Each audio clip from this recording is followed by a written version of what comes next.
కొంతమంది సంఘ బిడ్డలు ఈ రోజుల్లో ఉండే పరిస్థితులు అంతే. మా అయ్యగారు ప్రార్థన చేసే పవర్ ఏమీ లేదండి. ఏం పవర్ కావాలి నీకు?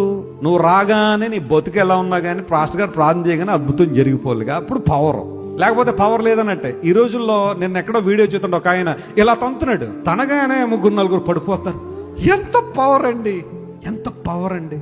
చర్చికి వచ్చిన వాళ్ళు తంతావు, నువ్వు కాలెత్తి దానికోసం పిలిచాడేసే నిన్ను. ప్రభు ఎక్కడైనా కాలెత్తి తన్నట్టు ఉందండి ఎవరినైనా? ఏంటి విచిత్ర పోకడలు? అది పవర్ అట, అది పరిశుద్ధాత్మ శక్తి. ఇలా కాలెత్తి తనగానే పడిపోతున్నారట. ఎవరిని మోసం చేయడానికి ఇలాంటివన్నీ? అదే నువ్వు పవర్ అనుకుంటున్నావు కొన్నిసార్లు. కొంతమంది అలాంటివి చూసి, మా సంఘంలో ఎప్పుడు ఇలా తన్నలేదండి. మేము తన్నావునమ్మా, మేము తన్నాం, మేము వాకింగ్ చెప్తాం.